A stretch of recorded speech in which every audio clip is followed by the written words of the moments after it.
Assalamualaikum warahmatullahi wabarakatuh.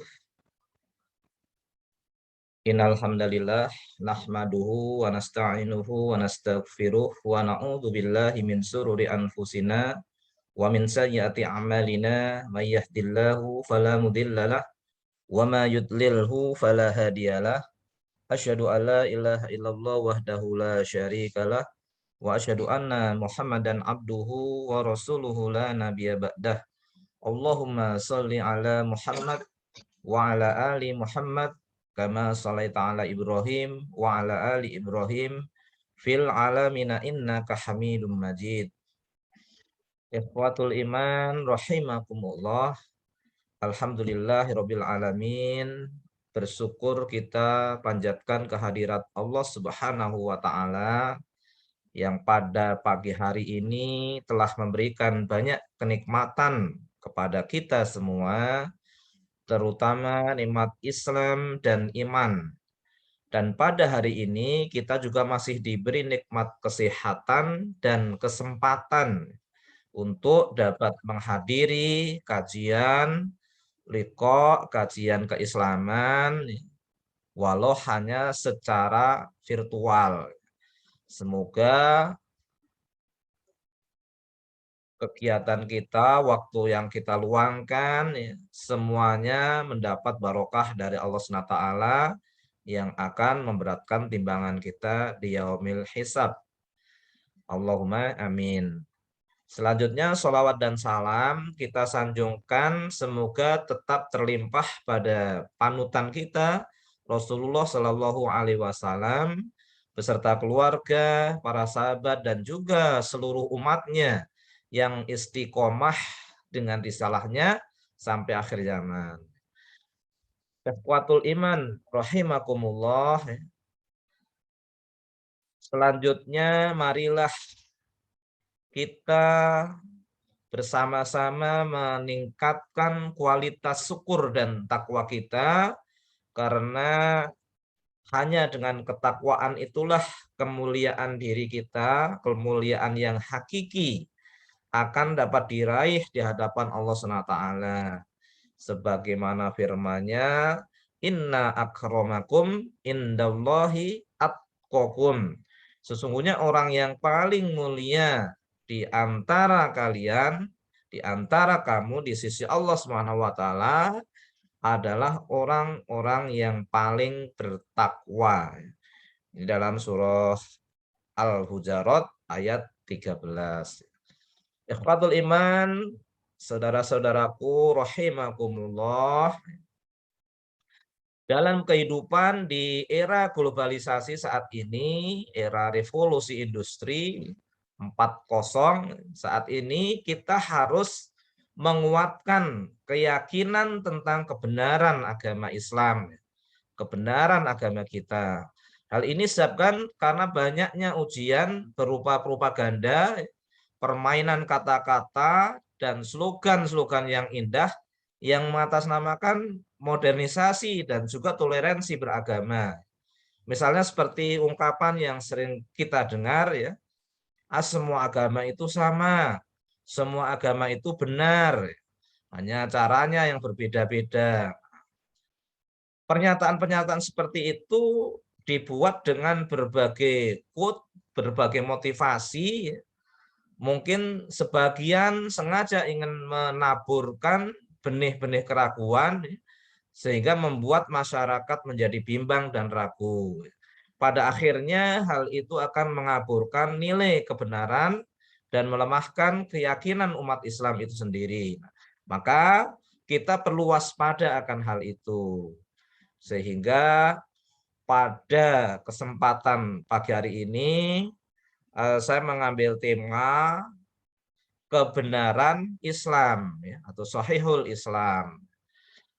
Nah, menjadi hak kita untuk mempunyai keyakinan tersebut, karena kebenaran agama ini bisa dibuktikan dalam 3 aspek.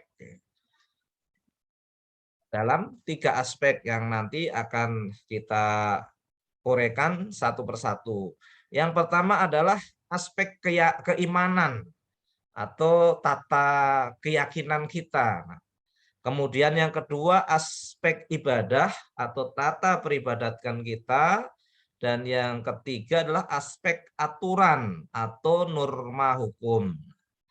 Argumentasi dalam ketiga aspek tersebut ya, bukanlah dogma atau bukanlah instruksi yang tanpa dasar itu dogma, melainkan aksioma, yaitu kenyataan konkret yang mudah diterima oleh nalar sehat manusia, oleh akal pikiran kita. Nah, ikhwatul iman rahimakumullah, dalam aspek yang pertama yaitu menata keyakinan kita dalam tataran keyakinan, Islam mengajarkan bahwa manusia agar beriman dan menyembah hanya kepada Allah Subhanahu wa taala. Tuhan yang esa, ya, Tuhan yang satu, yang tidak ada Tuhan, tidak ada sembahan selain Allah Subhanahu wa taala. Dan juga kita berpedoman kepada kitab suci Al-Qur'an. Islam juga mengajarkan bahwa Muhammad Rasulullah SAW adalah utusan Allah yang terakhir kepada umat manusia sebagai contoh teladan dalam mengamalkan syariat Islam. Nah, selanjutnya mari kita bahas tiga keyakinan ini. Jadi dari aspek keyakinan, yang pertama Allah SWT sebagai Tuhan atau sembahan umat Islam memiliki sifat yang sangat jelas terdeskripsikan di dalam surah Al-Ikhlas. Coba kita perhatikan sama-sama. Surah Al-Ikhlas ini adalah aspek keimanan kita yang tunggal kepada Allah SWT. Qul huwallahu ahad, Allahus samad, lam yalid walam yulad walam yakul lahu kufuwan ahad. Qul, katakan ya, qul huwallahu ahad ya, katakanlah wahai Muhammad, dialah Allah yang maha ahad, yang maha esa, yang maha satu. Allahus samad, Allah tempat meminta segala sesuatu. Jadi Allah tempat kita meminta. Allahus samad, lam yalid walam yulad, dia tidak beranak dan tidak pula diperanakkan. Walam yakul lahu kufuwan ahad, serta tidak ada sesuatu pun yang setara dengannya. Ini rangkaian Quran surat Al-Ikhlas ayat 1 sampai 4 yang menandakan yang menjadi prinsip dari keimanan kita sebagai umat Islam. Ayat-ayat ini mengajarkan kepada kita bahwa Tuhan itu satu. Dia tempat bergantung segala sesuatu. Dialah yang maha kuat dan maha menang. Dan dia tidak membutuhkan bantuan yang lain. Nah, bukti keesaannya adalah bahwa dia tidak beranak ataupun diperanakkan.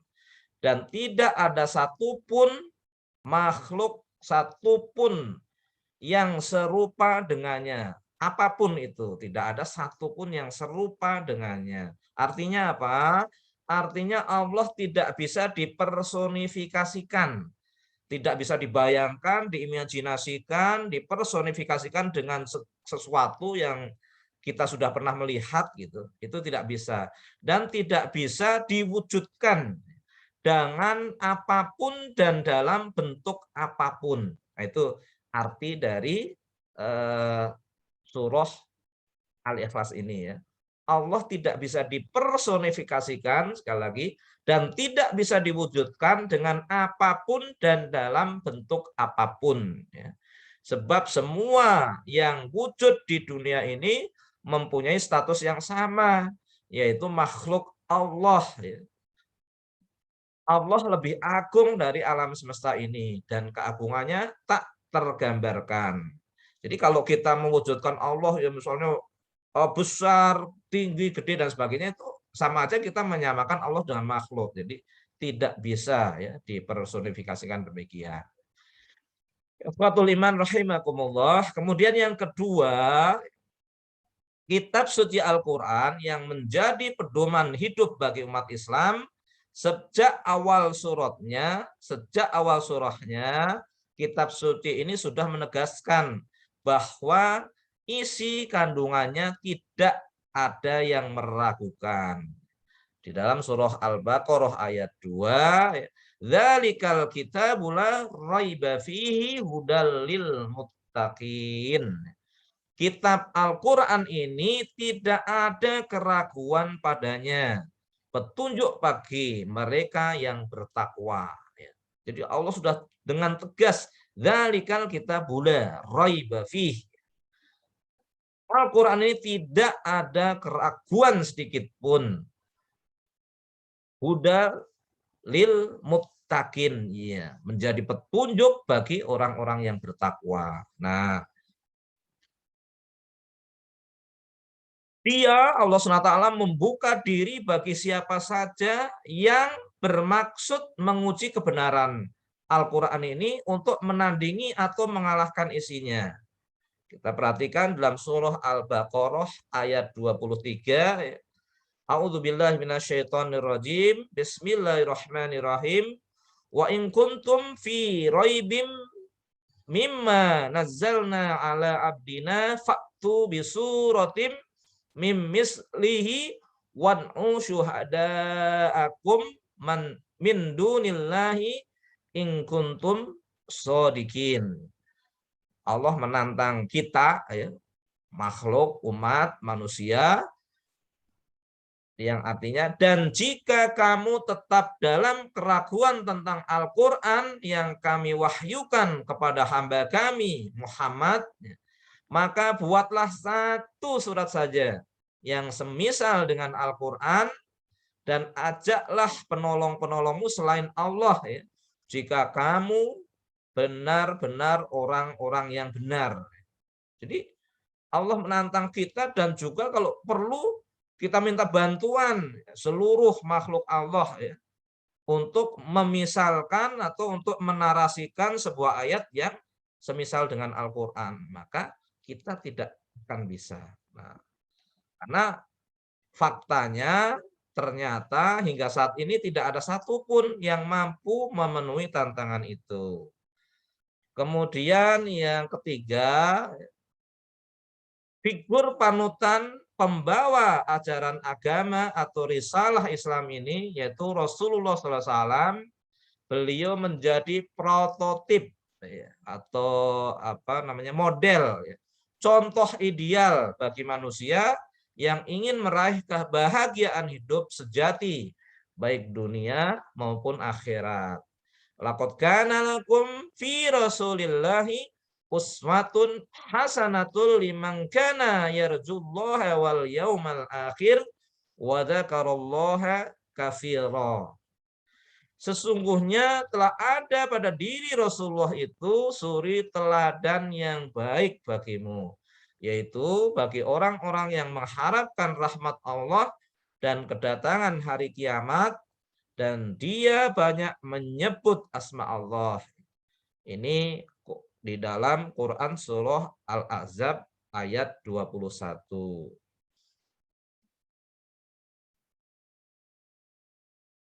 Rasulullah SAW itu sebagai manusia biasa, bukan manusia setengah Tuhan, ataupun bukan anak Tuhan, bukan pula dari kalangan malaikat. Jadi manusia biasa, Rasul itu seperti kita.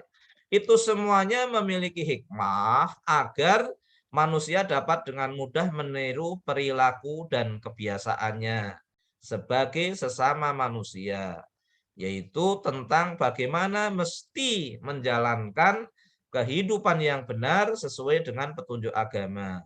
Mulai dari masa kecilnya, masa belajarnya, bekerja, berkeluarga, bergaul, memimpin masyarakat, ya, hingga akhir hayatnya. Semua itu sangat jelas bisa ditiru oleh semua lapisan masyarakat tanpa terkecuali. Coba kalau Rasulnya dari kalangan malaikat, ya, kadang kita bisa melihat, kadang tidak, ya kan? Karena sama-sama manusia sehingga bisa kita meniru, bisa kita mencontoh seluruh perilaku kehidupannya. Ya. Nah, itu adalah eh, tiga ya, tentang keimanan. Ya. Kemudian ikhwatul iman rahimakumullah, aspek yang kedua tadi kebenaran Islam ini yaitu tata cara peribadatan ibadah kita. Bentuk dan jenis ibadah dalam Islam memiliki filosofi yang mendalam. Mulai dari kewajiban bersuci dari hadas, kemudian berwudu agar suci baik lahir maupun batin kita. Dilanjutkan dengan sholat fardu 5 waktu yang dikerjakan secara konsisten sehari semalam.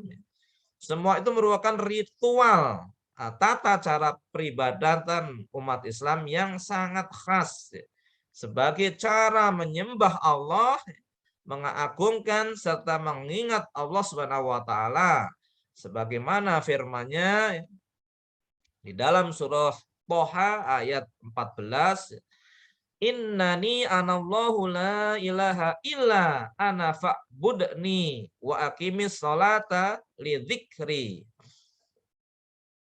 Sesungguhnya aku ini adalah Allah.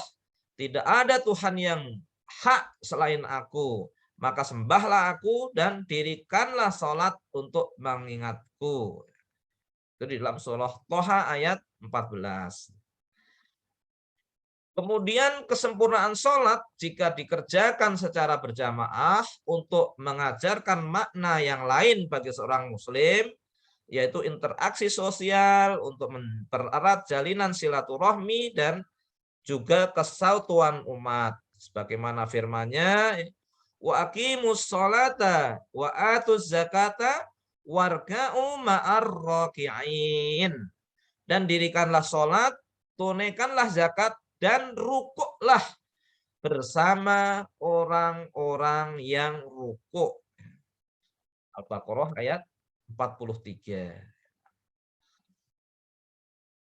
Dengan ibadah sholat ini, maka setiap orang beriman dipersatukan tanpa batas status sosial. Sholat bisa ditunaikan dimanapun secara berjamaah, meskipun belum saling mengenal. Mereka memiliki kedudukan yang setara dan memiliki kewajiban yang setara, juga memiliki tata cara yang setara. Demikian juga dalam ibadah yang lain akan kita temukan hikmah kebenaran dan juga kemaslahatan yang sangat luas seperti dalam ibadah puasa, ibadah zakat, dan juga ibadah haji ke Baitullah. Mudah-mudahan kita berdoa semuanya kita mampu menyempurnakan rukun-rukun Islam dan kita mampu menghadap Allah SWT di Baitullah di Masjid Nabawi dan Masjidil Haram Insya Allah dengan niat dan doa kita dan izin dari Allah SWT. Maka mari kita berniat untuk menunaikan ibadah haji.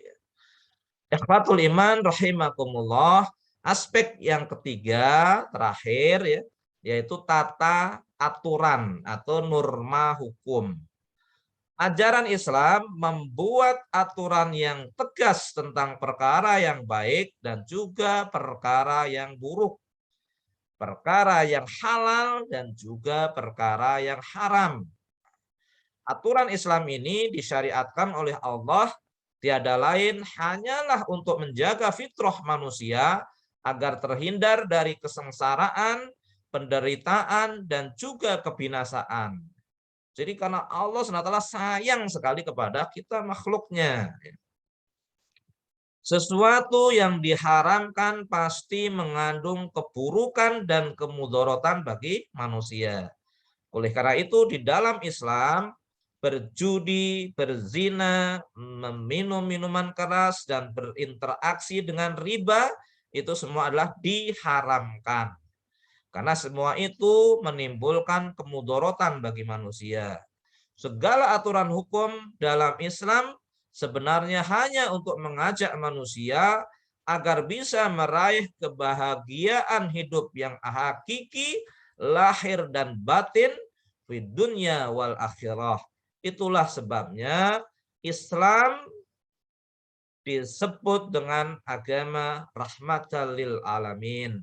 Islam itu rahmat bagi alam semesta ini, sebagaimana firman Allah, wa ma arsalnaka illa rahmatan lil alamin.